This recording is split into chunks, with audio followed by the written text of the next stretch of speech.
Hello, welcome to all of you. Pearl English classes पे आपका स्वागत है। और इस यूट्यूब चैनल पे आपको इंग्लिश से संबंधित कंटेंट जो है मिलेगा। क्लास 9, 10th, 11th और 12th की इंग्लिश आपको यहाँ पे पढ़ाई जाएगी, स्पेशली 10th और क्लास 12th के लिए। और उसके अलावा भी इंग्लिश ग्रामर और इंग्लिश वोकेबलरी से जुड़े हुए टॉपिक यहाँ पे इस चैनल पे करवाए जाएंगे। तो आज हम लोग इंग्लिश ग्रामर की शुरुआत करने वाले हैं। तो इंग्लिश ग्रामर के अंदर जो एक इम्पोर्टेंट क्वेश्चन ये रहता है कि कौन सा टॉपिक स्टार्ट किया जाए, क्योंकि जो हर एक टीचर होता है वो अपने पॉइंट ऑफ व्यू से इंग्लिश ग्रामर स्टार्ट करवाता है। कोई किसी टॉपिक से स्टार्ट करवाता है, कोई किसी टॉपिक से स्टार्ट करवाता है, कोई एडजेक्टिव से करवाता है, कोई टेंस से करवाता है। और टीचर के अकॉर्डिंग ये वेरी करता है कि वो कौन से टॉपिक से स्टार्ट करवाए। आज हम लोग स्टार्ट करने वाले हैं टेंस पढ़ेंगे। हम लोग जो सबसे पहला टॉपिक पढ़ने वाले हैं टेंस पढ़ेंगे, लेकिन आज के वीडियो में टेंस पूरा हो नहीं पाएगा। तो टेंस इसलिए सबसे इम्पोर्टेंट टॉपिक मेरे पॉइंट ऑफ व्यू से है, क्योंकि टेंस जो है वो इंग्लिश ग्रामर के अंदर जो बैकबोन होती है इंग्लिश ग्रामर की या फिर इंग्लिश लैंग्वेज की, वो कहा जाता है, रीढ़ की हड्डी कहा जाता है। तो अगर आपको टेंस अच्छे से आ जाए तो लगभग 70 से 80% ऐसा कहा जा सकता है कि आपकी जो इंग्लिश है वो अच्छे से कवर हो सकती है, ग्रामर जो आपकी है कवर हो सकती है। क्योंकि जो बाकी अगर हम लोग स्कूल की बात करके देखें तो जो 10th क्लास की बात करके देखें या फिर 9th क्लास की, तो इनमें जो मेन जो इम्पोर्टेंट ग्रामर के टॉपिक होते हैं उनमें इम्पोर्टेंट जो रोल प्ले करता है वो टॉपिक टेंस होता है। अगर आपने टेंस पढ़ लिया तो आप जैसे क्लास 10th की ग्रामर है उसके अंदर बाकी भी जो टॉपिक आप इजीली कर पाओगे। अगर आपने टेंस नहीं पढ़ा है तो आपको बाकी भी कुछ समझ में नहीं आएगा। और स्कूल के अलावा भी अगर हम लोग स्पोकन इंग्लिश वगैरह की बात करें तो टेंस का एक अहम जो मैं कहूँगा पार्ट है। तो हम लोग सबसे पहले बात टेंस की करेंगे, लेकिन टेंस से पहले वर्ब को हमें समझना ज़रूरी है। तो आज के इस सेशन में हम लोग बात करने वाले हैं वर्ब की। इसके बाद में जैसे धीरे धीरे और सेशन आएंगे उनमें हम लोग टेंस के ऊपर बात करेंगे, लेकिन सबसे पहले हमें टेंस समझने के लिए सबसे पहले वर्ब के बारे में जानना ज़रूरी है। वर्ब की अगर हम लोग बात करें तो वर्ब को वैसे तो वर्ब एक अलग से चैप्टर है। अगर कंपटीशन लेवल की इंग्लिश की बात की जाए या फिर और जो यूनिवर्सिटी लेवल की इंग्लिश होती है या फिर एमए या फिर पीएचडी की बात करें, तो अगर वर्ब अगर पढ़ना चाहे कोई तो एक बहुत बड़ा टॉपिक है। लेकिन चूंकि हम लोग टेंस पढ़ने वाले हैं तो वर्ब के बारे में इतनी डिटेल से जानकारी नहीं लेंगे, मोटी मोटी जानकारी लेंगे वर्ब्स के बारे में। वैसे जैसा कि मैंने बताया वर्ब एक अलग टॉपिक है और इसके जो प्रकार है अलग अलग होते हैं। लेकिन यहाँ पे हम लोग वर्ब को टेंस से रिलेटेड करके देखें तो दो प्रकार की वर्ब मैं कह सकता हूँ कि यहाँ पे डिवाइड कर सकते हैं वर्ब को। पहला जो टाइप है वो है वर्ब का हेल्पिंग वर्ब और दूसरा है मेन वर्ब। हेल्पिंग वर्ब जो होती है वो भी इसके अंदर भी दो टाइप कहे जा सकते हैं। तो पहला टाइप है वो प्राइमरी और दूसरा जो है वो है मोडल्स। ये जो है इसे मॉडल्स नहीं कहा जाता है, मोडाल्स कहा जाता है इसे। इसका जो सही प्रोनाउंसिएशन है, लेकिन आप जो भी मर्जी आप बोलें, मॉडल्स भी बोल सकते हैं और मोडाल्स भी बोल सकते हैं, इसमें ऐसी कोई प्रॉब्लम वाली बात है नहीं। तो हेल्पिंग वर्ब में जो प्राइमरी वर्ब्स होती है वो मेनली 3 फैमिली से बिलोंग करती है। सबसे पहली जो है बी फैमिली। बी फैमिली जो है इसकी जो फर्स्ट फॉर्म होती है वो होती है इज़ारम, और जो इसकी सेकंड फॉर्म होती है वो होती है वाजवर, और जो थर्ड फॉर्म होती है वो होती है बीन। बीन का इतना यूज़ होता नहीं है, लेकिन जो ये दो फॉर्म है इज़ारम और वाजवर, इनका टेंस के अंदर काफ़ी ज़्यादा यूज़ होता है। और बाकी जो एक्टिव वॉइस है क्वेश्चन फ्रेम, क्वेश्चन टैग है और पैसिव वॉइस वगैरह में भी इन वर्ब की फॉर्म्स का यूज़ होता है। उसके बाद में हैव फैमिली की वर्ब आती है। इसके अंदर जो वर्ब की फर्स्ट फॉर्म होती है वो हैव होती है, सेकंड फॉर्म हैड होती है और वर्ब की थर्ड फॉर्म भी हैड होती है। इसके अलावा इसकी जो वर्ब की फिफ्थ फॉर्म कहा जा सकता है, वैसे वर्ब की मेन 3 फॉर्म होती है लेकिन चौथी और पांचवी जो है वो ऐसा कहा जाता है कि बनाई जाती है। तो पांचवी जो फॉर्म होती है वो इसकी हैज़ होती है। इन जो हेल्पिंग वर्ब की अगर हम लोग बात करें तो मेनली हैव, हैज़ और हैड सेकंड फॉर्म का ही यूज़ होता है। थर्ड फॉर्म का इसका भी यहाँ पे हेल्पिंग वर्ब के अंदर यूज़ नहीं होता है, हाँ मेन वर्ब के अंदर इसका यूज़ किया जाता है। इसके बाद में जो थर्ड फैमिली है वो होती है डू फैमिली। डू फैमिली की फर्स्ट फॉर्म होती है डू और इसकी सेकंड फॉर्म होती है डिड और थर्ड फॉर्म वैसे तो इसकी डन होती है लेकिन हेल्पिंग वर्ब के अंदर डन का कोई यूज़ होता नहीं है। इसकी जो फिफ्थ फॉर्म होती है डज, इसका काफ़ी यूज़ होता है सिंपल प्रेजेंट के अंदर। तो अगर प्राइमरी की बात की जाए तो प्राइमरी की हेल्पिंग वर्ब्स ये सारी होती है, बी फैमिली, हैव फैमिली और डू फैमिली। और अब बात करते हैं मॉडल्स की। मॉडल्स के अंदर आपने पहले कभी पढ़ रखा होगा, आप इन सभी मॉडल्स को जानते होंगे पहले से। अगर नहीं जानते तो कोई बात नहीं, आज हम लोग इनसे जान पहचान कर लेते हैं। सबसे पहले आता है can, could, may, might, shall, should, will, would, must, dare, need, ought. ये सारे मॉडल्स होते हैं और ये हेल्पिंग वर्ब के ही पार्ट होते हैं। कुछ क्लासों माफ़ी चाहूँगा, कुछ क्लासेस के अंदर जो मॉडल से अलग से टॉपिक दिया होता है और ग्रामर के अंदर भी कई जगह मॉडल से अलग से टॉपिक देखने को मिल जाता है, लेकिन ये मेनली जो पार्ट होता है वो हेल्पिंग वर्ब्स का ही पार्ट होता है। तो अगर आप आज के बाद यदि मोटी मोटी बात की जाए, यदि आपसे कोई हेल्पिंग वर्ब के बारे में पूछे तो आपके दिमाग में ये सब होना चाहिए कि भाई हेल्पिंग वर्ब मतलब is, are and was, were और been, be family, have, had और हैज़, हैव फैमिली और डू, डिड और डज। मेनली ये तो प्राइमरी हेल्पिंग वर्ब हो गई। और can, could, may, might, shall, should, will, would, must, dare, need और डू। ये देखो अगर जब हम लोग आगे टेंस पढ़ते हैं तो काफ़ी काम आती है। तो उनके अंदर कई फॉर्मूले होते हैं, ऐसे होते हैं जैसे सेंटेंस पढ़े जाते हैं तो सेंटेंस के अंदर भी हेल्पिंग वर्ब लिखी जाती है। तो अगर आपको याद हो, अगर आपको पता हो तो आप कंफ्यूज नहीं होते कि भाई हेल्पिंग वर्ब क्या होती है। कई बार क्या होते हैं स्टूडेंट इसके अंदर कंफ्यूज हो जाते हैं, बार बार भूल जाते हैं। तो आप आज से यहीं से अपनी कन्फ्यूज़न ख़त्म कर लेना। इस कम से कम इस टॉपिक को तो अपने दिमाग में बिठा ही लेना कि भाई हेल्पिंग वर्ब क्या होती है और मेन वर्ब क्या होती है। मेन वर्ब के बारे में भी बात करते हैं अब यहाँ से। वैसे तो मेन वर्ब का भी एक लंबा चौड़ा मैं कहूँगा टॉपिक है। मेन वर्ब की अलग अलग डेफिनेशन कह सकते हैं हम लोग, लेकिन जो आज मैं चूँकि हम लोग वर्ब नहीं पढ़ रहे हैं, हमारा जो मेन टॉपिक जो है वो है टेंस। तो टेंस पढ़ने के लिए हमें वर्ब की जानकारी ज़रूरी है। तो हम लोग मोटी मोटी डिटेल्स लेंगे इनके बारे में, जो मोटी मोटी जानकारी है उनके बारे में बात करेंगे। देखो मेन वर्ब वो होती है इंग्लिश के अंदर ऐसे वर्ड्स जिनकी वर्ब की फर्स्ट फॉर्म, सेकंड फॉर्म और थर्ड फॉर्म, जिनके 3 फॉर्म बनी जा सकती है। ऐसे वर्ड होते हैं इंग्लिश के अंदर।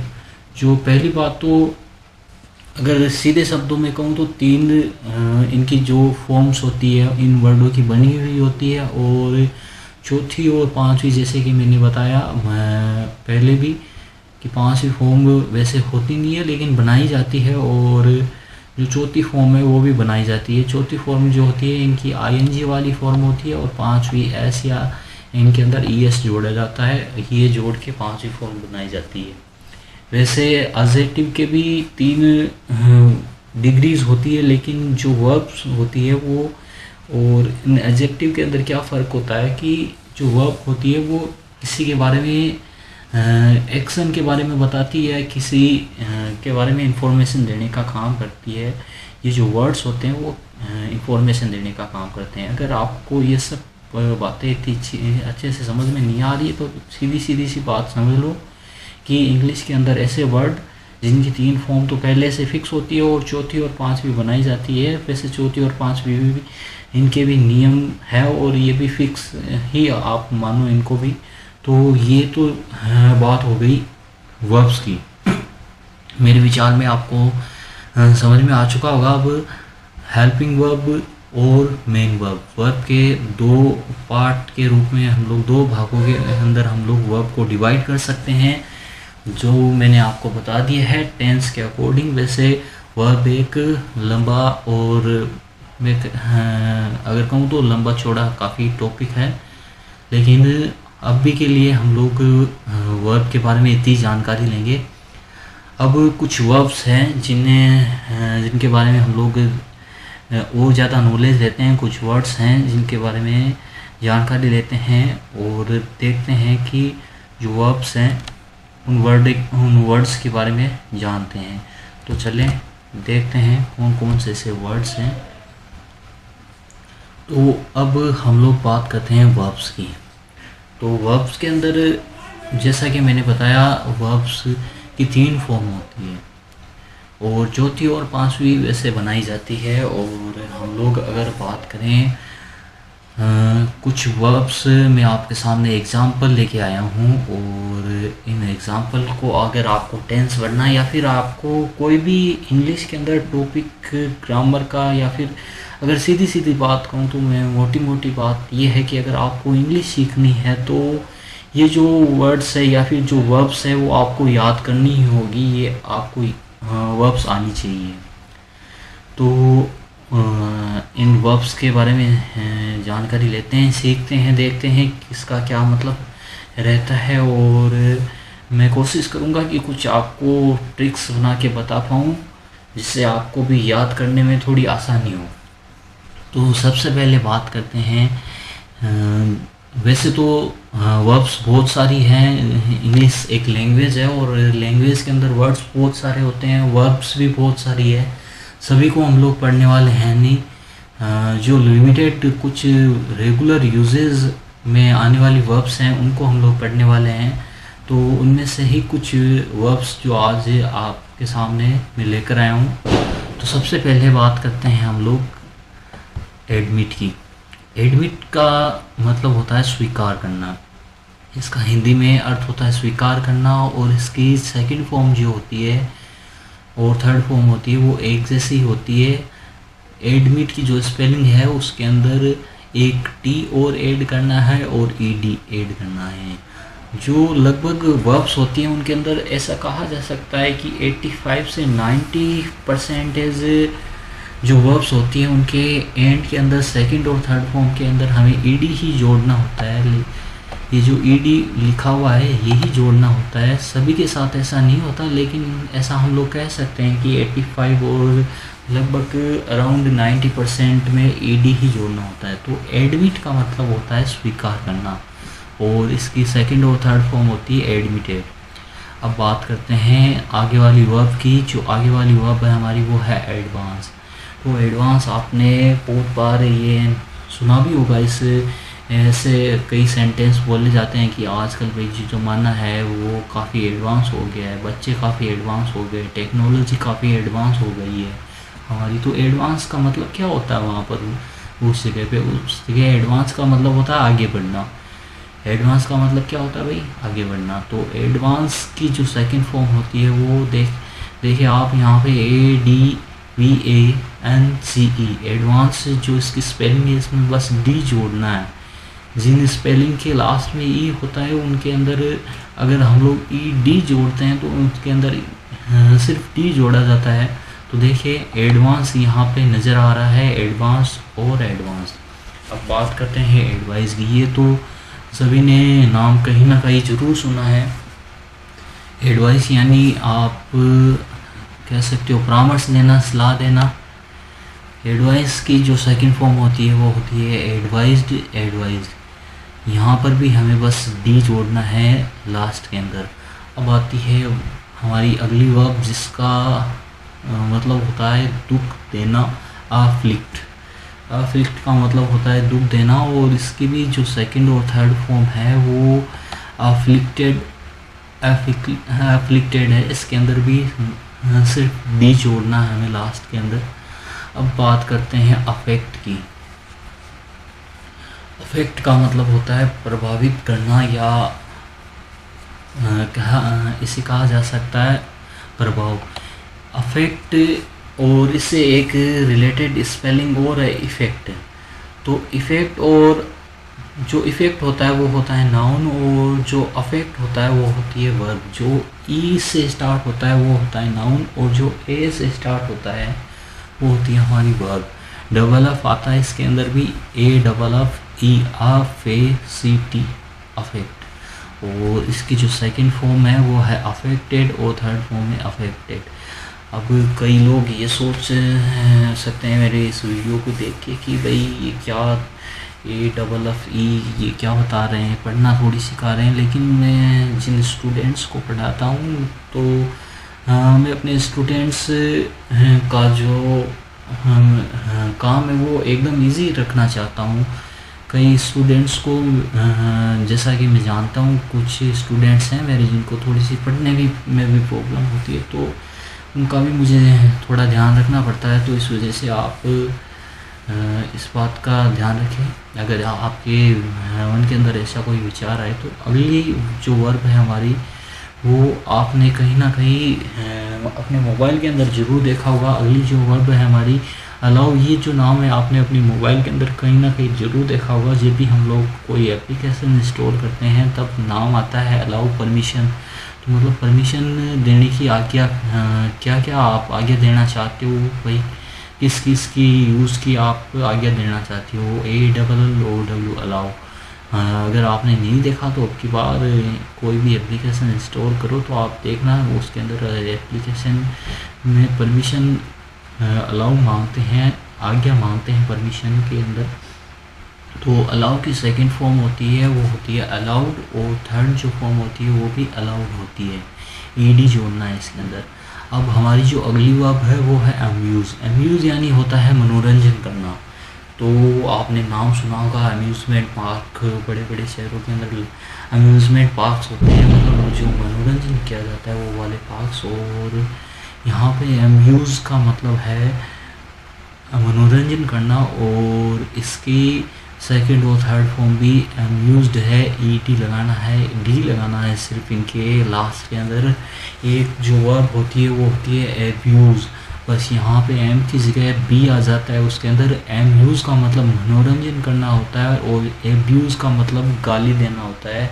उसकी भी सेकंड और थर्ड फॉर्म एब्यूज़ड होती है। कई लोगों का, अगर आप वैसे जो एग्ज़ाम्पल दे रहा हूँ उनको गलत मत लेना आप, लेकिन मैं आपको एग्ज़ाम्पल दे रहा हूँ ताकि आप के जो दिमाग के अंदर ये जो एग्ज़ाम्पल है वो इन चीज़ों को रिलेट कर पाए, आपको याद करने में जो है परेशानी ना हो।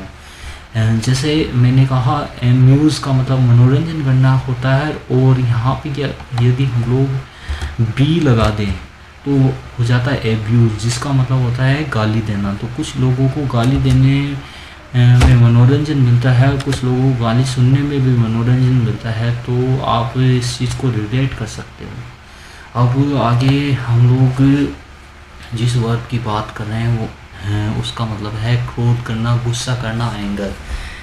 अक्षय कुमार का बहुत ही फेमस डायलॉग है। वैसे मैं यहाँ पे कॉपीराइट के डर से पूरा डायलॉग नहीं बोलना चाहता, पर लेकिन ये है कि एंगर यानी गुस्सा दिलाना। डोंट एंग्री बोलूँगा मैं, पूरा डायलॉग नहीं बोलूँगा। डोंट एंग्री यानी गुस्सा मत करो या फिर गुस्सा मत दिलाओ। तो एंगर यानी गुस्सा करना। तो और इसकी जो सेकंड फॉर्म होती है वो होती है एंगर्ड, और जो थर्ड फॉर्म होती है वो भी होती है एंगर्ड। अब इसके बाद में हम लोग अगली जो हमारी वर्ब है उसके बारे में बात करते हैं, अनाउंस।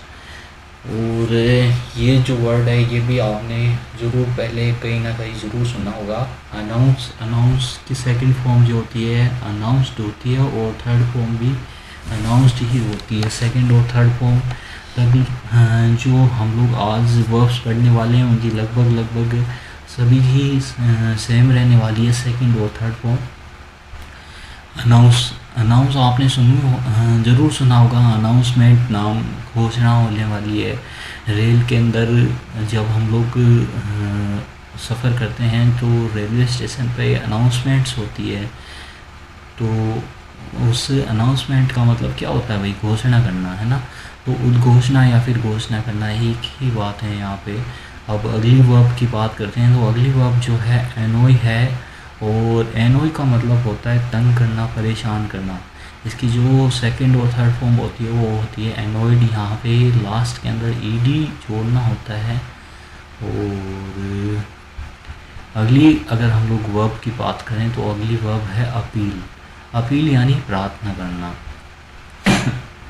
और ये तो काफ़ी इजी वर्ब है। अगर हम लोग बात करें, जो क्रिकेट देखते हैं वो जानते हैं, स्पेशली बॉयज़ का जो इंटरेस्ट होता है वो क्रिकेट के अंदर ज़्यादा होता है, तो उनको पता है कि अगर कोई आउट की अपील करता है, मतलब अंपायर से अपील करता है, अंपायर से प्रार्थना करता है कि भाई आउट है या नहीं है, मतलब वहाँ पे वो अपील मांगी जाती है, यानी प्रार्थना की जाती है। तो अपील यानी प्रार्थना करना। और वैसे भी आपने कई बार सुना होगा, अपील की है किसी ने किसी अधिकारी से या फिर किसी बड़े नेता से, तो उसका मतलब क्या होता है भाई? अपील यानी प्रार्थना करना। और इसकी सेकंड फॉर्म क्या होती है? अपील्ड। तो जो क्रिकेट देखते हैं वो अपील का मतलब वही समझते हैं, ज़ोर से चिल्लाना वगैरह, लेकिन अपील का मतलब क्या होता है भाई? प्रार्थना करना होता है। अब मेरे विचार में आपको अच्छा लग रहा होगा। इसकी जो हिंदी है, जिनको नहीं पता है उनके बारे में बात कर रहा हूँ, जिनको पहले से पता है उनके लिए अच्छी बात है, जिनको नहीं पता है उनको डेफिनेटली अच्छा लग रहा होगा इसकी हिंदी जान के। अब अगली वर्ब के बारे में बात करते हैं। इस वर्ब का नाम है अपीयर, और इसका मतलब होता है प्रकट होना, तो किसी के सामने प्रकट होना। और इसकी जो सेकंड फॉर्म है वो अपीयर्ड है, और थर्ड फॉर्म भी अपीयर्ड है। अब हम लोग हमारी नेक्स्ट वर्ब की बात करते हैं, तो इस वर्ब का जो नाम है वो है अप्रोच, और इस वर्ब का मतलब होता है पास में आना, पास आना किसी के। और इसकी सेकंड फॉर्म होती है अप्रोच्ड, और जो थर्ड फॉर्म होती है वो भी अप्रोच्ड होती है। वैसे आने का मतलब होता है कम, और इसे कई लोग कम टू मी या फिर कम टू अस बोलते हैं, पास में आना। कमिंग भी बोल देते हैं, लेकिन पास में आने के लिए जो एकदम सूटेबल जो वर्ड होता है वो होता है अप्रोच। अगर बोलना हो मेरे पास में आ रहा है तो कमिंग टू ही बोलते हैं, तो इसकी जगह हम लोग अप्रोचिंग टू मी भी बोल सकते हैं। अब अगली जो हमारी वर्ब है वो है आर्ग्यू, और इस वर्ब के बारे में आपने ज़रूर सुना होगा पहले। आर्ग्यूमेंट यानी आर्ग्यूमेंट वर्ड तो आपने सुना होगा, उससे रिलेटेड जो वर्ड है वो है आर्ग्यू यानी बहस। आर्ग्यूमेंट्स का भी मतलब क्या होता है भाई? बहस ही होता है वैसे एक तरीके से देखा जाए तो आर्ग्यू यानी किसी से बहस करना, या अगर आर्ग्यूमेंट की बात करें तो वो हो जाता है बहस, और आर्ग्यू की बात करें तो वो किसी से बहस करना। और इसकी जो सेकंड और थर्ड फॉर्म होती है वो होती है आर्ग्यूड। यहाँ पे सिर्फ डी लगाना है इसके अंदर, कोई ज़्यादा मुश्किल वाली वर्ब्स है नहीं, ये सिर्फ सेकंड और थर्ड फॉर्म में डी लगाना। हाँ, ये जो फर्स्ट फॉर्म है इसकी स्पेलिंग आपको सही से याद होनी चाहिए, ये आपको याद करनी होगी। जो भी आप की जो मेथड्स है आप ट्रिक लगा के याद करो, या फिर आप मेहनत करके, जो भी अलग अलग पर्सन का अलग अलग तरीका होता है, जैसे भी याद करना चाहो आपको याद करनी होगी। फर्स्ट फॉर्म और सेकंड और थर्ड फॉर्म जो है इनकी ज़्यादा डिफ़िकल्ट है नहीं, सिर्फ डी और ई डी लगाना है जो आज हम लोग पढ़ने वाले हैं। अब अगली जो वर्ब है हमारी वो है अरेंज, और ये वर्ड तो आप लोग काफ़ी बार बोलते भी होंगे, अरेंजमेंट या फिर अरेंज नाम आपने सुना भी होगा। तो अरेंजमेंट यानी व्यवस्थाएं होती है वो। और अरेंज का मतलब क्या होता है भाई, व्यवस्थित करना। अरेंज कर दो नाम सुना ही होगा आपने कभी ना कभी किसी ना किसी के मुंह से। तो अरेंज का मतलब क्या होता है भाई, व्यवस्थित करना। और इसकी जो सेकंड फॉर्म और थर्ड फॉर्म होती है वो होती है अरेंज्ड। अब अगली वाली जो हमारी वर्ब है वो इसकी बात करें तो ये जो वर्ब है इसका मतलब होता है आकर पहुंचना। और ये वर्ब है अराइव। अराइव की सेकंड फॉर्म होती है वो होती है अराइव्ड, और थर्ड फॉर्म होती है अराइव्ड। यहाँ रेलवे सफ़र की मैंने बात की थी, तो प्लेटफॉर्म पे रेलवे स्टेशन पे जो अनाउंसमेंट्स होती हैं उनके अंदर जो कि अनाउंसमेंट की जाती है उनके अंदर जो भी बोलने वाला होता है वो कहता है train is arriving at 8 PM, या फिर जो भी है 9 PM 8 AM। तो वहाँ पर ट्रेन इज़ अराइविंग बोलती है वो। और इसका मतलब क्या होता है भाई, वहाँ पर अराइविंग का मतलब ट्रेन जो है, माफ़ी चाहूँगा, ट्रेन जो है वो आकर पहुँचने वाली है 8 बजे 10 बजे जो भी है प्लेटफॉर्म नंबर 2 3 पे। तो अराइव का मतलब क्या होता है भाई, आकर पहुँचना। अब हमारी आगे वाली जो वर्ब है काफ़ी छोटी सी वर्ब है, आस्क यानी 3 जो अल्फ़ाबेट्स हैं उनकी है। और इसका मतलब क्या होता है, आस्क यानी पूछना। ये आपने कभी ना कभी इससे पहले ज़रूर पढ़ देखा होगा, निश्चित रूप से मैं कहूँगा देखा ही होगा। जो चैनल तक आया है और जो इंग्लिश पढ़ना चाहता है, स्कूलिंग की है, तो आस्क एक कॉमन वर्ड है। और आस्क का मतलब क्या होता है भाई, आस्क का मतलब होता है पूछना। और इसकी जो सेकंड फॉर्म होती है वो होती है आस्क्ड, और थर्ड फॉर्म भी इसकी होती है आस्क्ड। अब इसके बाद में हम लोग हमारी अगली वाली वर्ब की बात करते हैं। इसका मतलब होता है सहायता करना। तो यहाँ पे जो पबजी प्लेयर्स है वो ज़्यादा रिलेट कर पाएंगे इस वर्ड को। पबजी के अंदर जब हम लोग हमारे टीममेट की हेल्प करते हैं किसी एनिमी को मारने में, तो वहाँ पे नाम आता है किल। अगर हम लोग नहीं कर पाते हैं तो नाम आता है ये वाला नाम, असिस्ट। भाई इस असिस्ट का मतलब क्या होता है, असिस्ट का मतलब क्या होता है, सहायता करना। भाई आपने जो एनिमी है उसको मारने आपके टीममेट की सहायता की है, तो आपके गेम के अंदर नाम आता है असिस्ट 2 असिस्ट 3। तो असिस्ट का मतलब क्या होता है भाई, सहायता करना। और अगर जो पबजी नहीं खेलते हैं उनके लिए एक और एग्जांपल है मेरे दिमाग के अंदर भाई, ये एक वर्ड होता है असिस्टेंट। असिस्टेंट क्या करता है भाई, कोई भी अगर असिस्टेंट रखता है तो भाई असिस्टेंट का क्या काम होता है, असिस्टेंट का काम होता है हेल्प करना, सहायता करना। असिस्टेंट जो वर्ड है वो असिस्ट से ही कह सकते हैं बना हुआ है। तो असिस्ट का मतलब क्या होता है भाई, सहायता करना। अब आगे वाली जो वर्ब है हमारी वो है एसोसिएट। एसोसिएट का मतलब होता है संबंध करना। और इसकी जो सेकंड फॉर्म होती है वो एसोसिएटेड होती है, और थर्ड फॉर्म होती है वो एसोसिएटेड। सेम होती है सेकंड और थर्ड फॉर्म। अब हमारी आगे वाली वर्ब की बात करते हैं। आगे वाली वर्ब हमारी है एश्योर। एश्योर यानी आश्वासन देना। भाई श्योर यानी आश्वस्त होना, SURE श्योर, इसका मतलब होता है आश्वस्त होना। और यहाँ पे इसके आगे AS लगाना है, एश्योर। एश्योर यानी आश्वासन देना, किसी को आश्वासन देना। और इसकी जो सेकंड और थर्ड फॉर्म होती है वो होती है एश्योर्ड। आगे वाली वर्ब की बात करते हैं। आगे वाली जो हमारी वर्ब है वो है अटैक।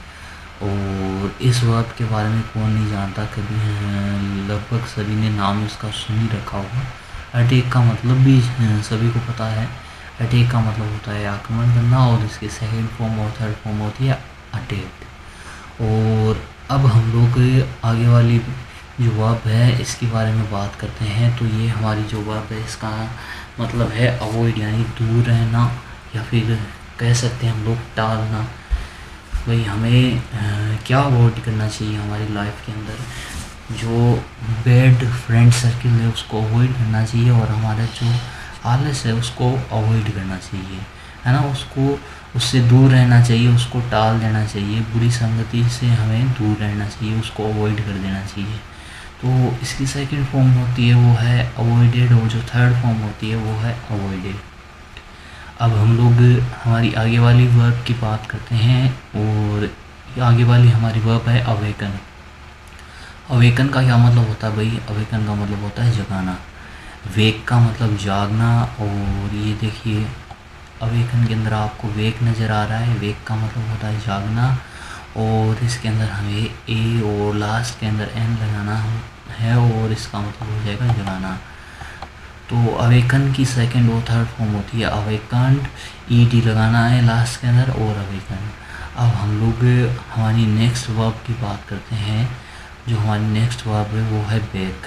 बैक सभी को पता है वैसे पीछे होता है, और यहाँ पे वर्ब की बात करते हैं तो वर्ब में होता है यहाँ पे जो मिसप्रिंट हुई है कुछ, पोछे जाना नहीं होता है, पीछे जाना इसका यहाँ पे मिस टाइप हो गया यहाँ पे थोड़ा सा, तो उसके लिए थोड़ी क्षमा चाहता हूँ मैं।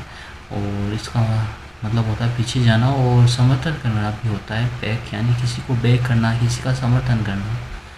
क्रिकेट के अंदर कहा जाता है ना भाई इस खिलाड़ी को बैक किया जा रहा है, इसका समर्थन किया जा रहा है, तो मतलब ये होता है उसका है वहाँ पर वो। अब हमारी जो आगे वाली वर्ब है इसकी बात करते हैं, ये है बेकोन। बेकोन का मतलब होता है इशारा करना। क्या मतलब होता है भाई? इशारा करना। इसको आप इस तरीके से रिलेट कर सकते हो, आपका कोई फ्रेंड है, ठीक है, वो किसी की ओर इशारा कर रहा है, किसी इंसान की ओर इशारा कर रहा है, और आप समझ नहीं पा रहे हो, तो आप उससे कहोगे अरे भाई अभी किसकी बात कर रहा है, अबे कौन यानी किसकी तरफ इशारा कर रहा है। तो बे कौन यानी इशारा करना, और इसकी सेकंड जो फॉर्म होती है वो होती है बेकन और बेकन। बेकन कहा जाता है वैसे इसे, लेकिन याद करने से हमें कुछ चीज़ों को रिलेट करना पड़ता है, क्योंकि सभी चीज़ों को रटना अच्छी बात नहीं होती है। जितने हम लोग हमारे माइंड को यूज़ करते हैं हमारी चीज़ों को आसान बनाने के लिए, भाई हमारा माइंड किस लिए है? हमारा माइंड यूज़ करने के लिए, और इस माइंड से जितनी हम लोग हमारी चीज़ें हैं, काम होते हैं जो डिफ़िकल्ट होते हैं, उनको जितना इजी बना सकते हैं उतना बनाना चाहिए। अब भाई कुछ ट्रिक्स लगानी पड़ती है, अब कुछ लोगों को अच्छी लगती है नहीं लगती है वो एक अलग बात है, लेकिन अगर आपको याद हो जाए इन ट्रिक्स से तो इससे अच्छी बात क्या हो सकती है।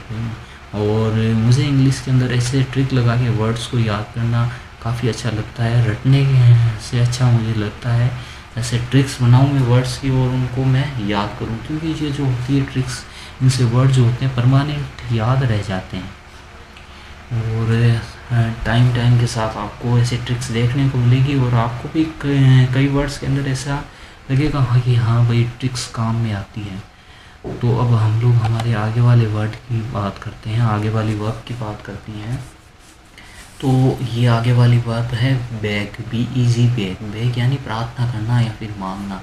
आपने एप्लीकेशन ज़रूर लिखी होगी, एप्लीकेशन के अंदर आपने ये वर्ड ज़रूर देखा होगा कि भाई सर मोस्ट रेस्पेक्टफुली, या फिर I am sorry madam most respectfully, I beg to say that, I beg to say that.